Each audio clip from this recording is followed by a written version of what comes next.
Hello, listeners. Shem here, Communications Manager at the CPSI. Our guest today on the Rashid Griffith Show is British writer and medical doctor Alexander Chula. Dr. Chula joins us for an insightful discussion on reparations and colonialism. Be sure to read his book, Goodbye, Dr. Banda, Lessons for the West from a Small African Country, available on Amazon and other online outlets. If you enjoy this conversation, check out more of our thought-provoking episodes on the subject, like Colonialism, A Moral Reckoning with Nigel Bigger. All of our episodes are fully transcribed and available on cpsi.media, where you can also find our other podcasts covering a wide array of interests. Stay up to date on China-LAC relations with Chofa, hosted by Ethan Connect, or sit back and relax to cathartic rants on all things Caribbean with disgruntled musings, hosted by yours truly. As always, comments are open and encouraged. And now, without further delay, on to the episode.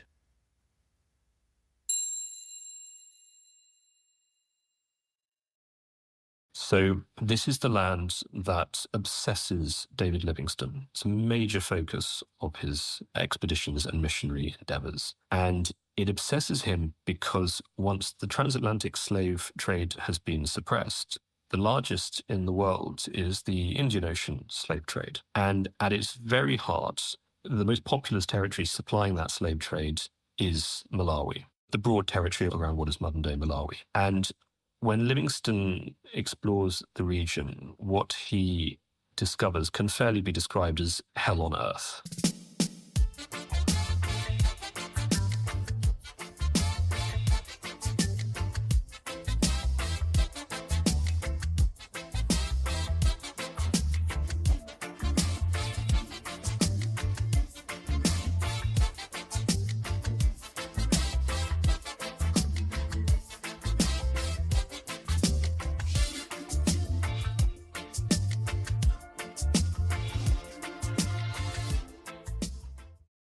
Thank you so much, Alexander, for coming on the podcast today. Thank you very much for having me, Rashid. So I'm going to start in a very straightforward question. What did you find in Dr. Banda's abandoned castle in a derelict chest on a hill in Malawi? Yes, so this is the scene which opens my book. I should explain that I was, at the time, begin by saying I'm a medical doctor and I've worked in Malawi in that capacity, but my first acquaintance with Malawi was when I went there to teach Latin and Greek, bizarre as that sounds. And while I was there, I explored the ruined palace, which lay about 30 miles away from the academy where I was teaching, where I lived, which had belonged to Hastings Banda, the eccentric and notorious dictator who had founded this academy to promote the study of classics in Central Africa. And we were there to catalogue the library. And when I went in, it gratified every hope I might have had for the experience. It was abandoned. There were baboons scuttling around on the forecourt as I arrived. There were wild bees nested in a corner of the room, bric-a-brac scattered everywhere, and this extraordinary collection of classical books, and spent a couple of days cataloguing it. But it was only on my very last sweep of the place that I was exploring this strong room attached to the library. And I had to do it by torchlight because the electricity had been cut off long ago to the palace. And amidst all of these disordered papers and boxes, I found portraits, dusty, battered oil portraits of Mugabe, of Nyerere, of Gaddafi, and underneath all of them was a treasure chest. I mean, a proper oak treasure chest bound in leather and brass. And I took it out to the sunlight and opened it to find a 1584 edition of Julius Caesar's Gallic Wars, printed by the Venetian Aldine Press, in other words, one of the most celebrated presses of the Renaissance. And so that is the question that opens my book, is how did this extraordinary talisman of Western culture come to find itself on a mountainside in the middle of Central Africa?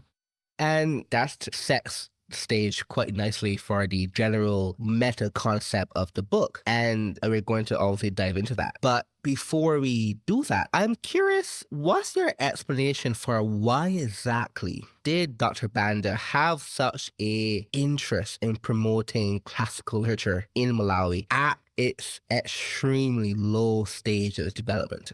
We probably need to delve into some of the historical context here. First of all, who is Hastings Banda? He is born into the Chula tribe in the late 1890s, when it has just become a part of the British Empire as a protectorate. And he comes from a family of peasants who are living by subsistence farming, among whom literacy until maybe just a couple of years before was completely unknown. And he receives basic education from Scottish missionaries who are in the area. And this awakens this extraordinary appetite for learning in him, and he's determined, because he recognizes his own intelligence and capacity to learn, to set off on foot for South Africa, where he is hoping to get to a mission station called Lovedale, which at that time offered what was reputed to be the best education available to Black Africans anywhere on the continent, including specifically in Latin and Greek, and that was something it was famous for. And so Banda walks the 1,500 miles or so to South Africa. He never makes it, though, to Lovedale. He ends up having to work in the mines on the Rand in Joburg.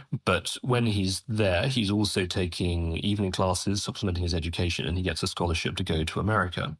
And in America, he embarks on 12 years of full-time adult education sponsored by church sponsors. And this begins with liberal arts, with classics, with history, with literature. He then does quite a lot of anthropology. He takes a degree in history. And only then does he switch into doing medicine. He's really immersing himself in the richness of Western culture. He then comes to the UK. He has a full career pretty much as a GP, a family doctor in the UK. And it's only in his late 50s, early 60s that he becomes politically active. The winds of change bring him back to Malawi, where he's by far and away the most qualified man to run the country. But because he's got this background in Western culture, which he's come to admire so much, he's determined that this should be developed in Malawi as well. And I think the motivations for this are psychologically and historically quite complicated. And what then happens is he then rules Malawi for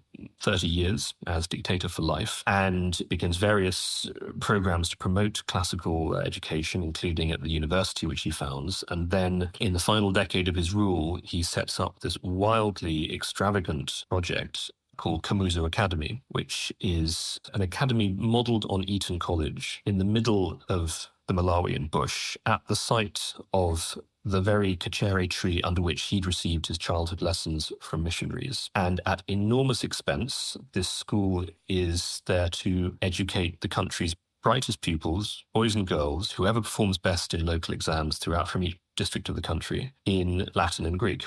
And this is done at a cost of some $14,000 per year. This is in the 1980s, at a time when the government allocation of spending on the education of children in ordinary state schools in Malawi is $17 per year. And at the opening ceremony, Banda stands up at this podium and addresses this enormous crowd of pupils and masters, but also his mbumba of dancing women assembled Ngoni warriors, Gule Wankulu dancers, and a throng of villagers who have wandered from far and wide to observe this spectacle. And he proclaims to them, anyone who is not interested in learning Latin and Greek has no place at this school. And he then proceeds to declaim page after page of Caesar's Gallic Wars in Latin. Now, he's already got a minister who's having to translate his English into Chichewa for the local population. With the Latin, the minister just tells them in Chichewa, you heard what Kamuzu said, and leaves it at that. But you can see why this provoked such a strong reaction amongst post-colonial thinkers, because there is obviously an element of absurdity to the whole project, but worse than that, it was perceived as grotesque, as wasteful, elitist, absurd. And also you get figures like the Kenyan critic Ngugi wa Thiong'o denouncing this as the paradigm of the colonized mind in pretty much the first chapter of his book on that subject. And there's a grain of truth in all of these accusations. But what I've tried to show in the book is, although there is a grain of truth there, what also mustn't be forgotten is that Banda is also a very intelligent, highly educated man with experiences of both Africa and the West that are virtually unique for an African leader of that period, or indeed any leader of any period. And dismissing it merely as the colonized mind in the manner of, say, Idi Amin fancying himself the last king of Scotland. It seems to me a rather facile and slightly high-handed dismissal of his project. And the next thing that my book is really trying to convey, which is that this project of Banda's, it sounds, when you first hear about it, like this is some total aberration, a perverse obsession of his own that comes out of nowhere. But when you delve into the historical context of Malawi, you in fact discover that this is entirely consistent with a tradition of high academic ambition, which begins with the first missionary contact with Malawi in the 1850s and 60s, and remains a constant throughout that exchange between Malawi and the Westerners who engage with it. And Banda is really trying to build on that tradition and preserve it. Do you have an insight into why Banda, as a strong proponent of classical literature as cultural transmission, seems to have a penchant for Western modes of education, but clearly not Western modes of government? Do you have an insight to why you think Banda was so reluctant to have a more democratic state of Malawi in the very early development period? Or indeed throughout his rule? There is an extraordinary arrogance to Banda. Banda is a classic African dictator. It will not surprise anyone to learn that he had grievous, grievous faults, which I certainly do not shy away from. There is brutality, there is corruption, there is mismanagement, and there is dictatorship very early on. And that's tied in with, yes, this supreme arrogance that he and he alone is qualified to run the country. But at the same time, it is understandable because his experience of the wider world and his education did far surpass that of pretty much all of his rivals in the political scene, and not just in Malawi, but on the international African stage. Banda was certainly initially hugely respected by other African leaders, whom he has actually in some cases fostered when he's working in London. His suburban house in North London becomes something of a focal point, with anti-colonial activists dropping in and dropping out, along with members of the Labour Party and the Fabian Society, all through the 1940s and 50s. And so he befriends Nyerere Kenyatta. But in fact, he is perceived, initially at least by most of them, as their superior because, first of all, he's older, which counts for a lot, but because he is actually more experienced. So he's something of a sort of avuncular figure with these figures. Of course, as his politics becomes more reactionary and conservative, and in particular when he makes Malawi the only black African state to align itself with apartheid South Africa, they of course shun him and distance themselves from him very promptly. But up until that point, he is very widely admired, and I think he succumbs to the same spirit that most of those peers of his do, that they are, yes, the only people capable of directing the countries that they've come to rule. Why did Banda ally with apartheid South Africa? So his argument was that apartheid could only be broken down in South Africa through engagement, through positive engagement. His basis for this was his own peculiar experiences in America and in Britain. In America, he found himself in a very unusual situation. In particular, when he was in some of the southern states, he found that although he was black, he was mysteriously exempted from the contempt and ill treatment which he saw black Americans being subjected to by white people. And he was adopted by a black American surgeon who became a great inspiration in his life. And this surgeon, Uncle Walter Bailey, impressed upon him as a young man, though, that if you are extremely competent, educated, and you do your job extremely well, then you will have the respect of white and black alike, because he had a practice in which he had white and black patients. And Banda basically absorbs this as something of a personal motto. Now, the problem is it may work just about for Banda. Can it work for the overwhelming majority of people who have had less extraordinary opportunities to educate and advance themselves? But that is, I think, quite deep in his mentality. He's also, without, to a great extent, the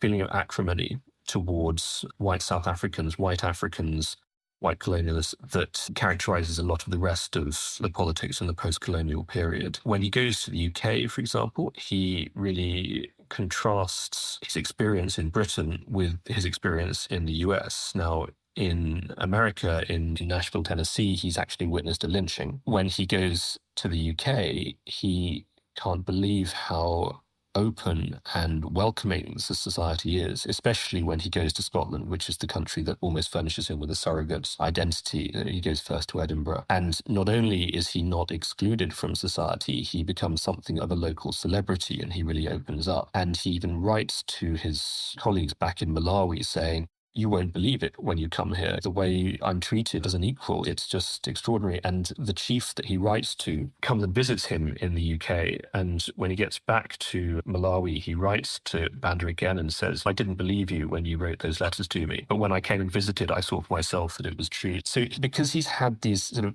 contrasting experience, he doesn't have the same preoccupation with Western racism that others in the same period have acquired. The result of that, though, is that he can approach South Africa with a distance from the sensitivity of the alliance. But there's also a way in which I suspect he feels a certain satisfaction in his aloofness from that. And that's very much tied into his high-handedness and his arrogance, that he feels he's a special case that's actually above the experiences of ordinary Black Africans, and that's why he can consort. And so when he goes to South Africa, they give him a 21-gun salute. He's there pictured having tea with the president of South Africa at Groote. But from a practical point of view, what he's hoping to achieve is investment. And basically, the South Africans are delighted because it's diplomatic gold dust for them to have a Black African country that aligns itself with them. And in return, they pay for his new capital and a lot of other infrastructure besides. So that's the sort of the practical side of it.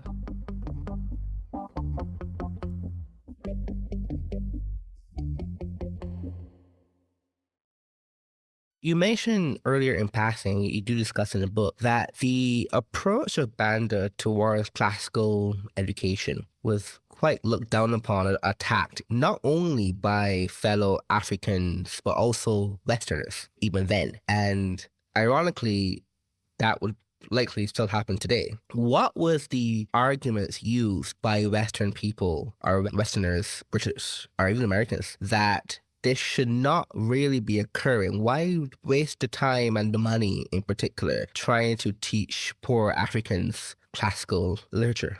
I suppose on one level, it does seem obvious. Malawi is a fantastically poor country. It usually hovers around the place of being about the fifth poorest country in the world. Its people endure extraordinary material hardships. It's a world of preventable disease, of illiteracy, of infant mortality, and Western involvement since independence, and especially since the fall of Banda, has really been focused on how to improve the material conditions of people in Malawi. And it's notoriously the country that Rory Stewart mentioned as having received £4.5 billion of UK aid money and yet somehow ended up being poorer than when it started. It's so natural to want to focus on trying to improve the desperate material conditions there. And why, in contrast to that, focusing on classics seems so grotesque and absurd, elitist and wasteful. And it's very difficult to counter those accusations. The one thing, though, that I think is noteworthy is that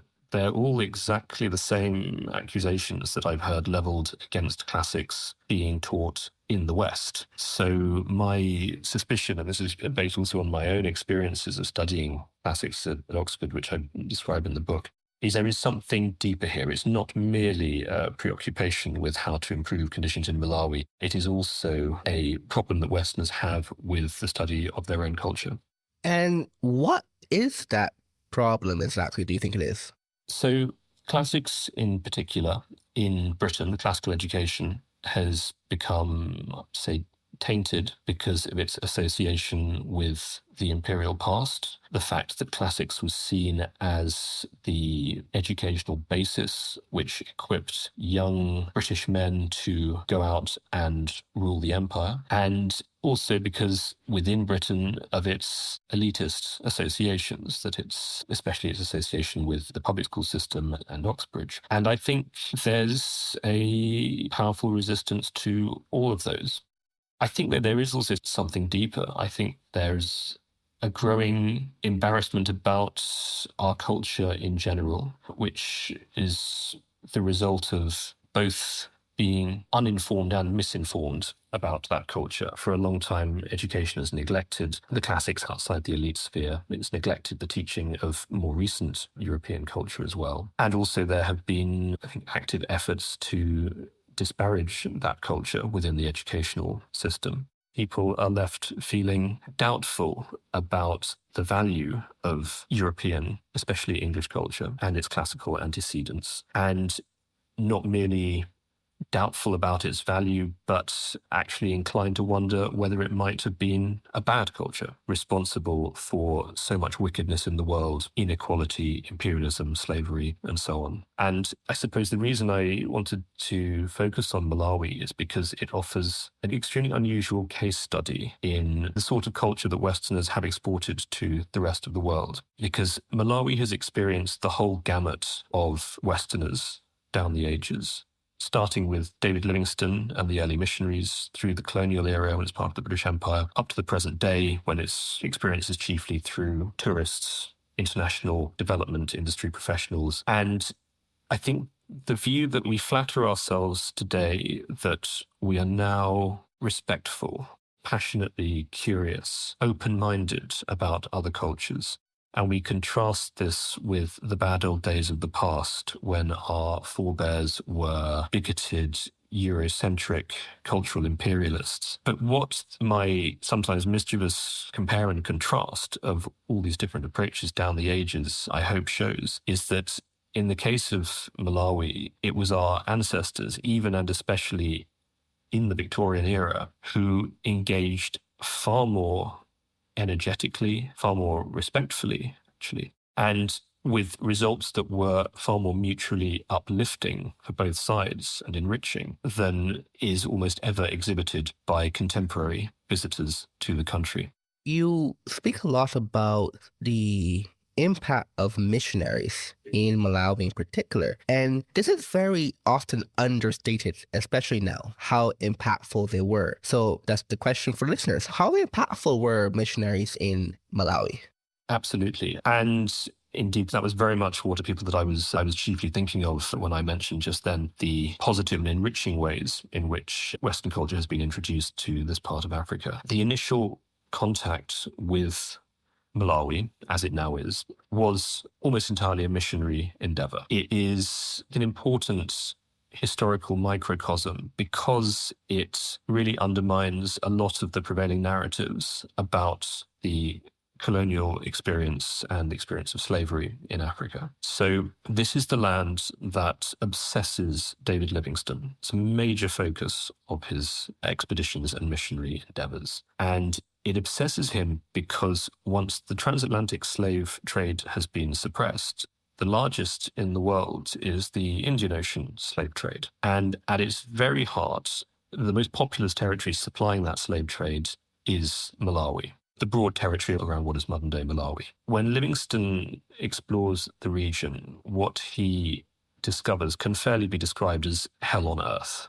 It's on that territory have converged a number of different, very malevolent forces, chiefly Omani slave traders, whose empire is reaching its pinnacle at this time and extends from Muscat, Oman, to Zanzibar, where the capital is recentered, as far north as Lamu on northern Kenya, and down to the border with the Mozambican territories in modern-day Mozambique. And they, together with Islamized African accomplices in the hinterland, are predating on that huge swathe of Central and East Africa, with the peoples of Lake Malawi towards the bottom end of that. And at the same time, you have also got the Portuguese slaving in the area, and even more nefariously than them, a peculiar group of mixed-race Portuguese African robber barons who are particularly brutal slave traders. You've also got a tribe called the Ngoni, who have themselves been displaced by the Zulus, but have assimilated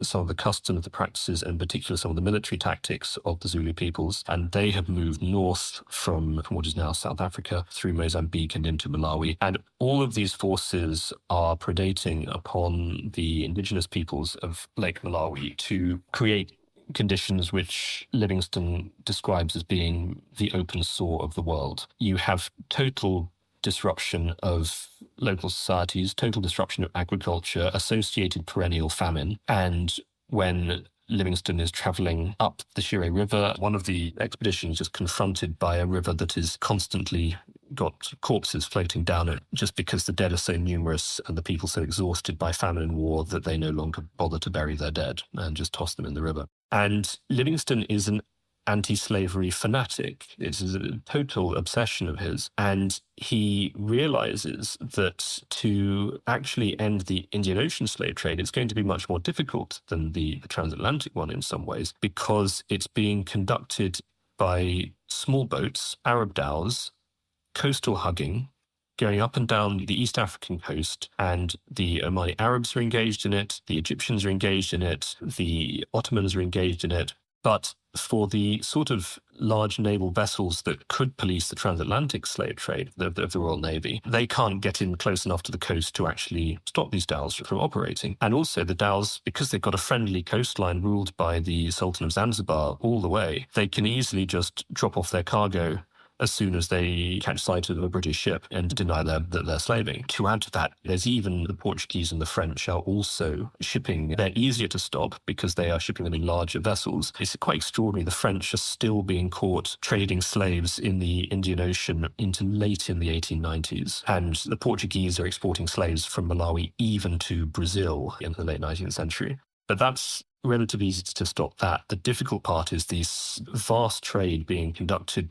but in very small vessels. And pressure is brought to bear on the Sultan of Zanzibar, and he is eventually coerced into banning the slave trade, but it's a very ineffectual ban that he issues. The slave market is closed down eventually in Zanzibar. Eventually he's forced to abolish slavery entirely after the Anglo-Zanzibari War, which is to a great extent about slavery. But it's still not getting to the heart of the matter, because there's still this vast trade in the inland which just cannot be controlled. And this is why Livingstone promulgates this idea of the infamous 3 C's of commerce, Christianity, and civilization, which causes such huge embarrassment today. But for him, he saw it as the only practical solution to suppressing slavery deep in the African interior. And you needed all 3, is what he thought, because how can you have a sustainable mission that properly blots out slavery without the commerce to fund it, the Christianity to embed an alternative moral code amongst local peoples, and the civilization so that there is an alternative vision of society that's not based around slavery. It was very much tied up in concerns about a profound belief that freedom and free trade and education and civilization were all there for the betterment, could all achieve extraordinary social improvement. And I think Livingstone's personal experience in this is really important, because Livingstone grows up. His family are from the Hebridean island of Ulva, where they live in conditions of poverty which really as materially awful as any you might find in Central Africa at this time. They then move to a mill town outside Glasgow, where aged 10, Livingstone is put to work in the mill, doing this difficult and actually quite dangerous work, operating the spinning jennies. And he's doing 10 to 12-hour days of backbreaking industrial labour, but the mill owner has got a lofty vision himself of the power of education, sets up a school for the workers' children, and Livingstone gets an education, and he self-educates as well, teaching himself Latin and Greek, and so he's able to read Horace and Virgil in the original, which is something, by the way, that students at Oxford now struggle to do after 4 years at university, but he did it by teaching himself after doing a 12-hour working day. And not just Livingstone, but all of his siblings, they all improved their lot through education. So it's a very positive vision which he thinks he's bringing to an area of the world which he sees as being consumed by unnecessary human suffering, and that it does just need the approach which has worked so well for him and his family and his peers in his native Scotland. is actually an even bigger vision that he has, because he mistakenly believes that the territory around Malawi will lend itself especially to cotton cultivation. And this is just on the eve of the American Civil War. And he thinks this is great. We'll knock out two birds with one stone, because we can also completely undermine the economy of the southern states of the US by having vast cotton production here. He's wrong about the cotton, but he's actually right about everything else. Not that he achieves it much of himself, he inspires others, but what he succeeds in doing is persuading a tranche of young, mainly English and Scotsmen, who are from themselves extraordinarily lofty educational backgrounds, to take up his cause in Central Africa and go there as missionaries to introduce Christianity and civilization. And it's really striking because, first of all, his first appeal that he makes in England, it's to the universities of Oxford and Cambridge. And so they form the first missionary group that goes out to Central Africa to take up this challenge. And these are men of the highest intellectual and moral caliber that this country has almost ever produced. Theologians, they are physicians, they're classicists, they're linguists, even musicologists. They're brilliantly educated men with an incredibly lofty, both religious and educational ambition for the country. And the extraordinary thing is that over the next few decades, after initial disaster, after that, they actually succeed by and large in enacting Livingstone's vision. And they do almost entirely peacefully, basically by a heroic appeal to better nature. There's an extraordinary thing that Samora Machel, the founding father of Mozambique, says about this, that the difference between British and Portuguese colonialism is that the Portuguese sent to Africa their worst, the British sent their best. Now, it's a little odd to find oneself challenging a militant Marxist-Leninist for overstating the case in favour of the British Empire, but in the particular case of Malawi, there is, I think, a lot of validity to his claim.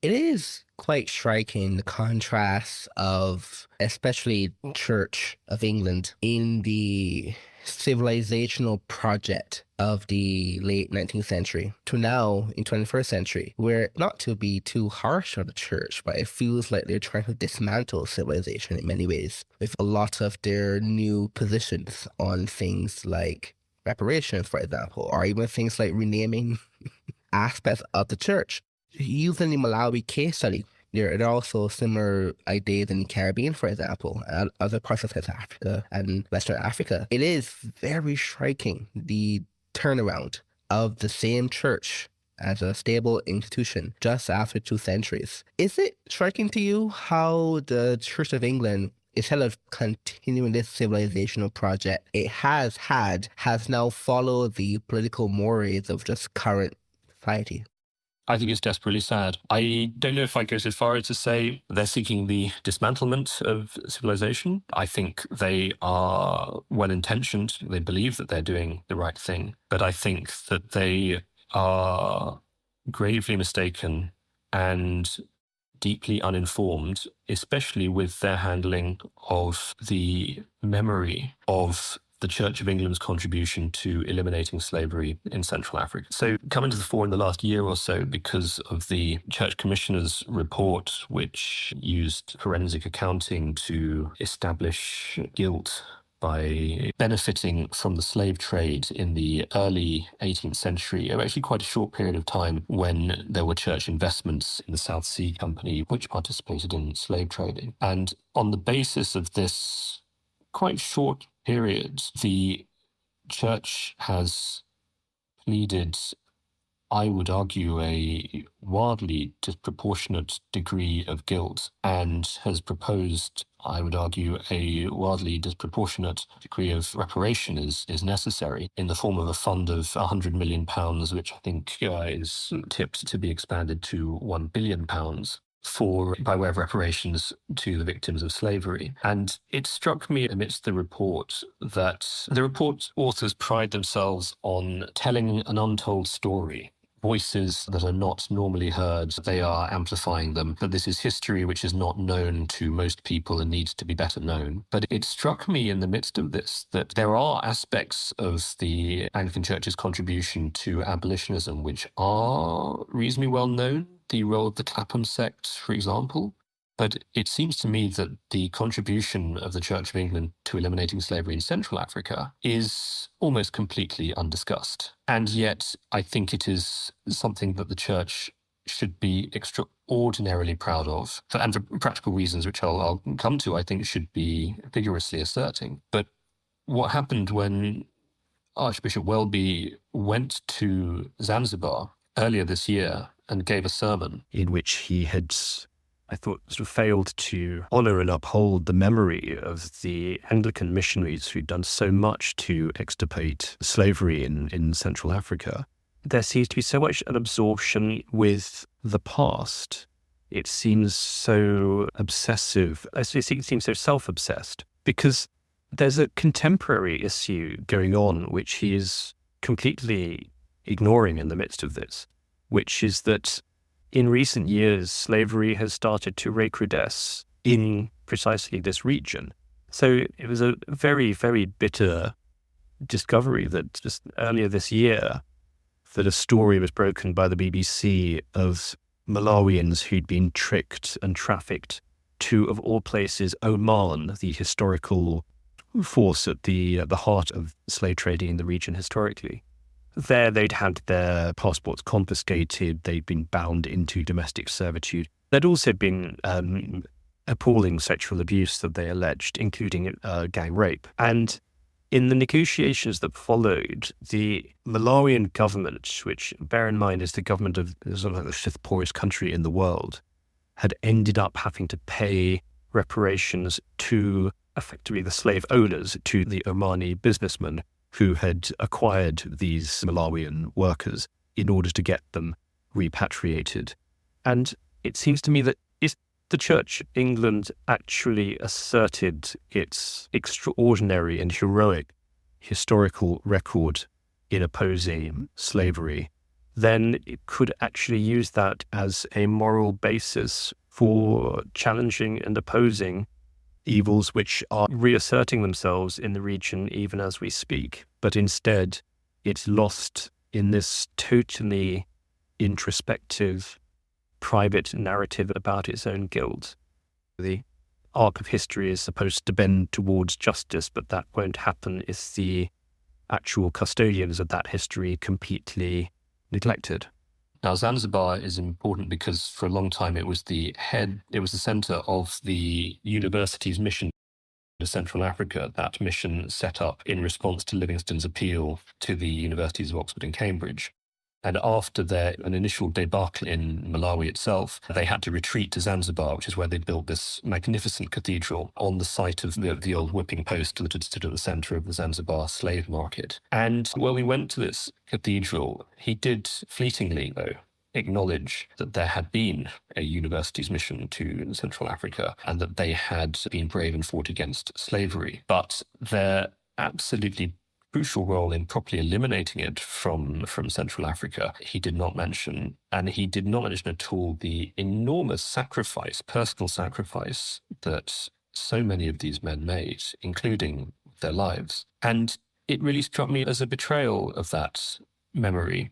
And the preoccupation all seemed to be with his own sense of guilt, the church's guilt. He even condemned those missionaries for not having been suitably repentant for not stated, but presumably for the church's involvement in the slave trade, 160 years before they went to Central Africa to try to oppose it. And he then even started to dwell upon his own personal courage in taking up this cause and how he had been attacked in Britain for taking up this cause. And it all had the character of a sort of a personal obsession with guilt. It is offensive to the memory of those men and what they achieved. So in the cathedral itself, there's a extraordinary plaque on the wall which reads, "To the memory of Livingstone and other explorers, men good and brave, who, to advance knowledge, set free the slave, and hasten Christ's kingdom in Africa, loved not their lives even unto death." And yet when I was visiting the cathedral, I did so in the party of Scandinavian aid workers who just blinked at it. They just about heard of Livingstone, had heard of absolutely none of the other missionaries who'd been involved in this, and then just muttered, oh, they were all just colonialists. And it seems to me that level of both ignorance and feeling of moral superiority over these heroes of the past is not confined to gawping Scandinavian aid workers. It seems to be at the very top of the Church of England as well. Shall I go on here, Rashid, about some of the details of some of those missionaries? So take, for example, two of the Oxford missionaries, William Johnson, Chauncey Maples, and their friend Charles Jansen, who are friends at Oxford. These are young men with astonishingly bright careers. Johnson has, in fact, been offered a post in the Indian civil service, which at that period is the equivalent of being put on the JP Morgan graduate entry fast-track program.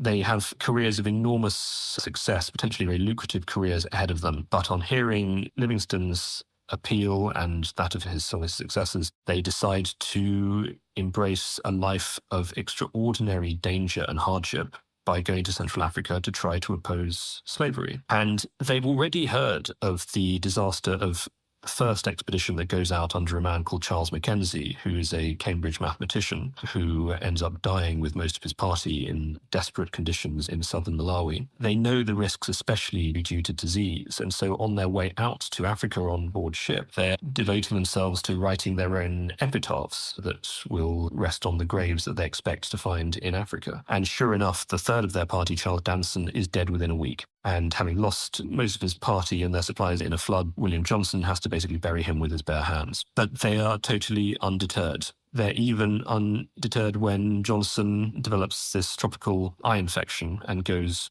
completely blind in one eye and pretty blind in the other. But for the rest of his life, and this is going on for the next almost 50 years, he devotes his life to the region. And for much of it, he's wandering as a mendicant preacher with a single guide, a bag of books and a bag of clothes, wandering around Lake Malawi, essentially trying to convert people by setting a heroic example and to discourage slavery, again, by appeal to better nature. It sounds so improbable, but the extraordinary thing is that these men actually succeeded in this. It really used to be a huge quandary for me how such a huge swathe of the world could have been converted so peacefully to Christianity. This is not like the conversion of Latin America by the conquistadors by any stretch. It's done by a handful of very educated, very cultivated men who enter a situation that, as I've described, resembles hell on earth and suggest peace on earth and goodwill to all men as an alternative. And their message is embraced so enthusiastically by local peoples who are just desperate for some possible vision of hope out of the horror that prevails in the region.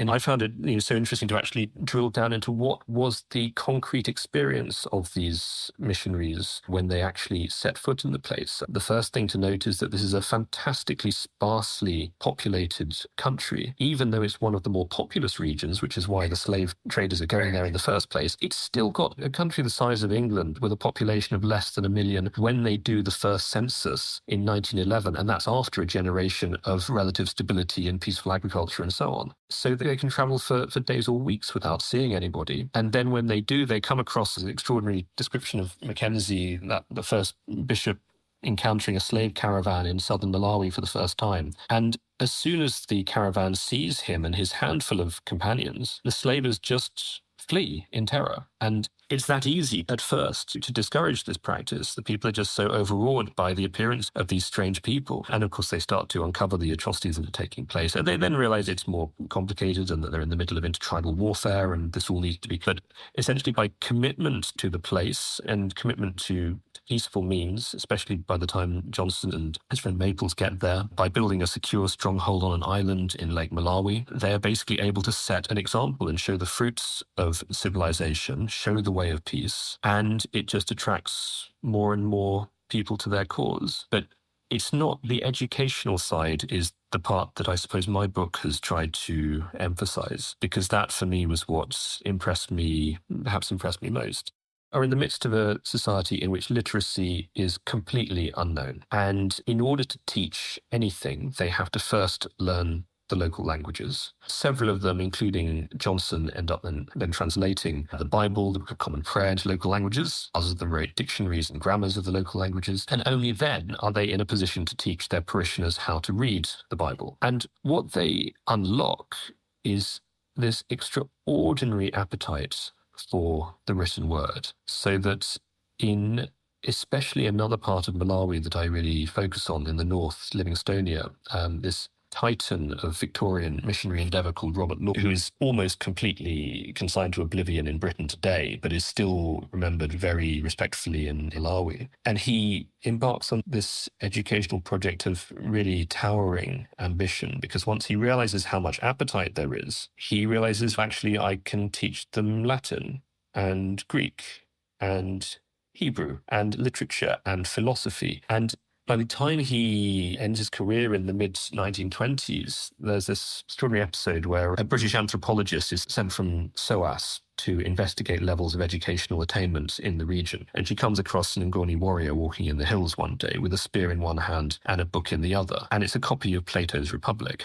But when I related this anecdote to a British Oxford-educated civil servant of my own age who'd worked for the International Development, DFID as it then was, he just grimaced and muttered something about cultural imperialism. Now, if this was cultural imperialism, it spectacularly backfired, because what emerged from these missionary institutes were educated men of properly independent mind and spirit, who became themselves pastors, writers, even poets, political activists. And they go on to form the first tranche of activists who are challenging colonial rule, who set up the first political party in Malawi, Nyasaland, as it then was, and who then are the major movers in the movement towards independence, which most of them actually live to see when it happens in 1964. But that's the tradition of high intellectual ambition and high culture the missionaries have introduced, which Banda is then responding to in his own idiosyncratic way with the Music Academy and his classical project. So almost in every domain of humanities, theology, philosophy, literature, sociology, currently you always hear people, especially in the UK, say, we have not yet reckoned with the past. That's always a refrain used, where in fact, in all those domains, there have been people, their entire careers have been reckoning with the past, have been explaining why these things are true. Even, for example, in literature, you say, oh, well, post-colonial literature is not very associated with the colonial times, and yet you have V.S. Naipaul, his entire career was this one topic. And in terms of the church, you have missionary after decade, after century, and yet you say that in the church, we have not yet properly reckoned with this story. And that has always been a very strange lack of historical reasoning that honestly I didn't think was possible. I didn't think it would be possible. And I see the same thing in the Caribbean, where you have, in my generation, almost no one thinks about a Caribbean that would still be a British Empire type system. Although, of course, there literally are Caribbean countries that are still part of the UK. Cayman Islands, BVI, Bermuda, so on. In the independent Caribbean, those things are not even discussed in a credible way. In the older generation, people around the age of 75, 80 or so, they always say how weird of a mistake it was that the Caribbean became as independent as it is now in the English Caribbean sense. And I find that's a weird generational slide. I don't see any...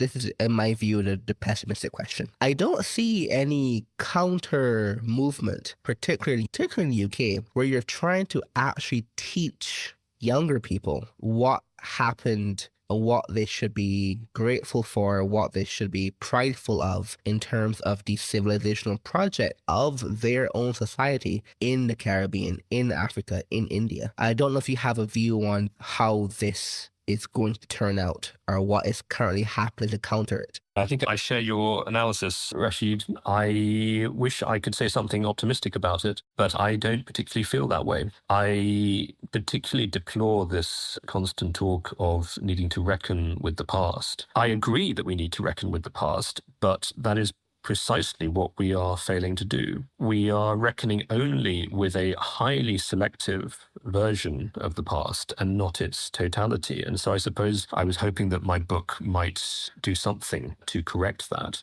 Comprehensible, small-scale example of what missionary experience, the colonial experience, the experience of slavery in Africa was, that does subvert the prevailing narratives. I'm not saying that it's the whole story, of course, but it's an important part of the story that gets totally neglected.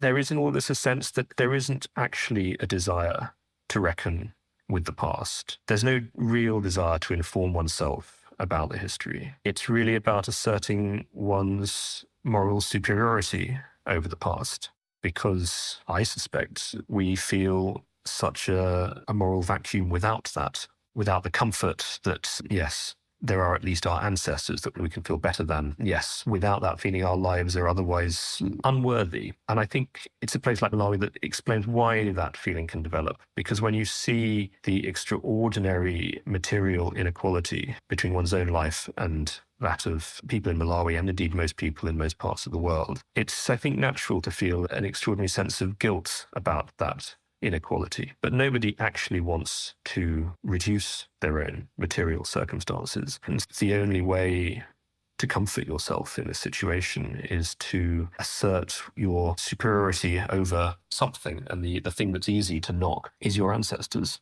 And so you can have all the satisfactions of feeling morally self-righteous, even though you live lives of extraordinary comfort and self-indulgence. Can you remind me of the heiress of a Caribbean slave plantation, who I think is a UK journalist, and she made a rather public display of giving something like 100,000?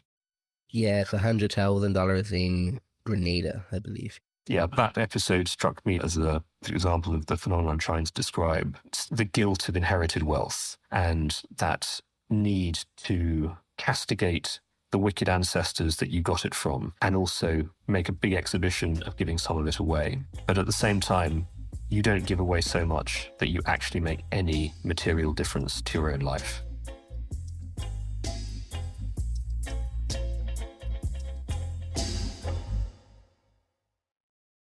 When I discuss this topic, I always remember something that was said by Robert Ely, who was a pastor and also the first president of the American Economic Association back in the 1800s. And he said that, in his view, economics should be taught in theology schools because that was the only mechanism humans have to create heaven on earth, to solve the problem of evil. So in his view, similar to Livingston, commerce, Christianity, civilization. You need all three at the same time. And economics gives you the tools to actually approach society in a way to solve the real deprivation, health crisis, bad education, all those kind of things. And he had this kind of applied theology view of the world where that was the thing you do. You go and toil in civilization to approach Christianity in a more clear light. And in very many ways, I think we don't really think about that anymore. Ironically, it's almost too inward in some ways now. But for my last question, I actually want to ask the first question again. Why did Dr. Banda keep that particular book in the chest? This is the priceless antique edition of possibly the quintessential work of Western history, Julius Caesar's Gallic Wars. And there is actually something importantly symbolic in his decision to install it at that palace. So a little background. The palace is about 30 miles or so from where Banda was born and grew up. And it's on a iconic copy-style Great Rift Valley mountaintop called Mount Kasungu. And Banda specifically built his palace there because it was the site of a battle, and it was a battle in which his grandfather had actually participated during the intertribal wars of the mid-19th century. Banda's grandfather had taken him there as a boy to show him the site where, had it not been for a very unexpected victory on their side, he and his whole family might never have come to exist. Banda is obsessed with this site, and you have to remember that he has been out of his homeland for a very long time. He's left in his late teens in 1915. He doesn't return to Malawi until 1958. And so his life is entirely in the US, Britain, and a very brief spell in Ghana in between. And of course, his parents had passed away in this time. He never sees them again after he leaves. And when he comes back, he is desperately trying to reconnect with the culture that he's lost. He is trying to track down relatives. He's trying to extract memories from people. If there's the slightest place that he can recall that has an important association, he memorializes it, like the tree under which he receives his first lessons from missionaries. That's where he builds the school. His mother's village, he sets up a new model village with modern houses. A drinking well that he remembers drawing water from as a boy, he memorializes. But he can't even find his parents' graves because everyone's forgotten.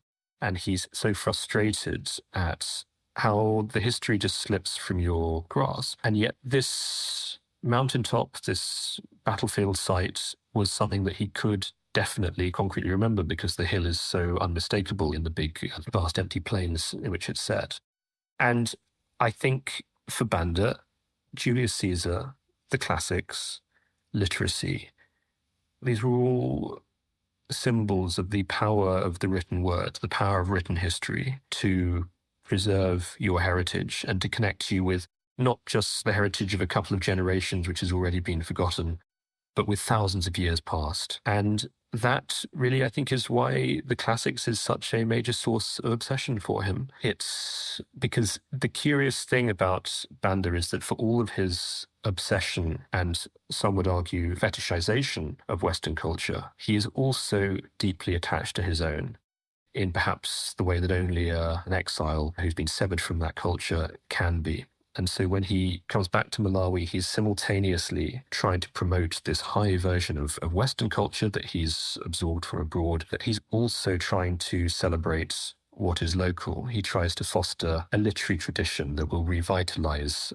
ancient mythology, ancient myth. He tries to himself is very learned for his anthropological studies on the history of the region, and he tries to impress that into the educational system. He has rather eccentric views on the major Malawian language, Chichewa, which again he's determined to return to the pure form which he thinks he's the only custodian of from before he leaves Malawi, this language which he thinks has otherwise been corrupted basically by foreigners who can't speak it properly in the intervening years. It's very much the two cultures that he has his own very idiosyncratic version of synthesizing. But what's, I suppose, for me touching about it is that it's that high vision of Western culture which actually does prove compatible with what is local, and that far from being Eurocentric and exclusive, it actually, knowledge of that is what allows the missionaries who introduced it to engage with indigenous cultures on a far better, far deeper level than actually most of us in the West manage to engage with other cultures today. And I think at bottom, it's because for cultural exchange to work, both sides need to have something to give. And I think Westerners will only ever struggle to engage with other cultures so long as they have a defective attitude towards their own. And oddly enough, it was summed up by Banda himself, who pronounced to his people, yes, learn Latin, learn Greek, yes, of course, but learn your own ways first. Otherwise, you will be completely lost. It sounds like what Naipaul viewed as the universal civilization. Dr. Banda wasn't trying to extradite Malawian culture. He was trying to bring it into the universal civilization anchored on Western classics.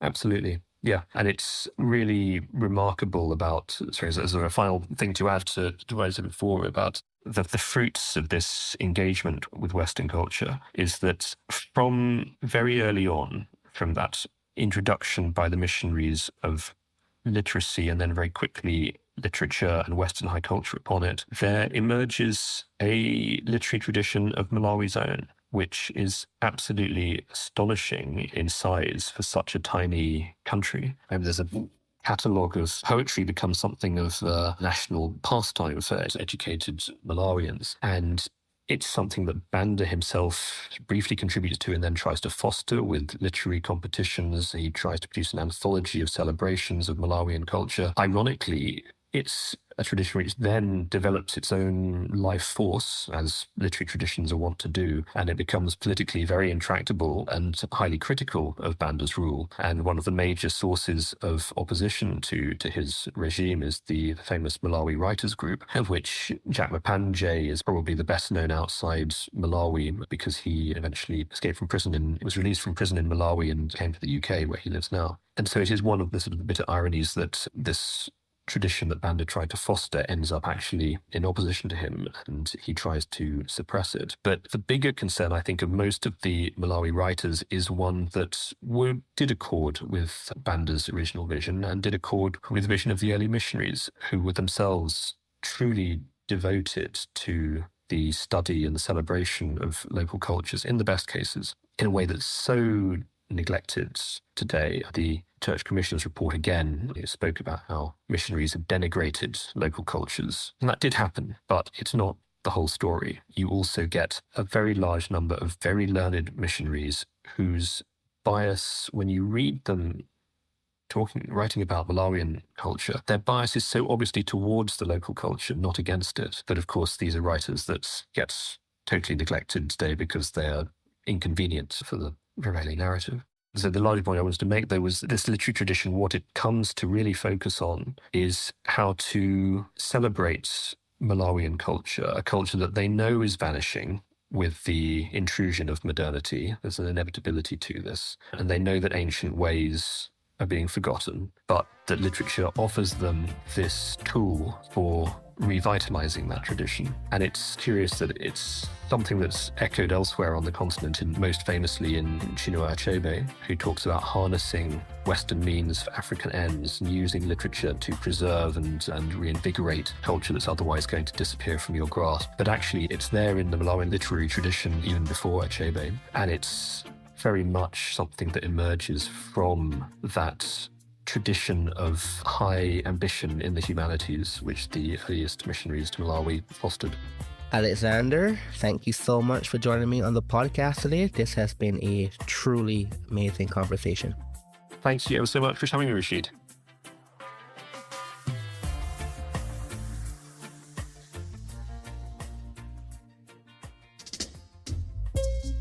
That's it for this episode. For updates about the podcast, please subscribe to our Substack blog found on cpsi.media. You can also read our newsletters and long-form content on Caribbean policy improvements.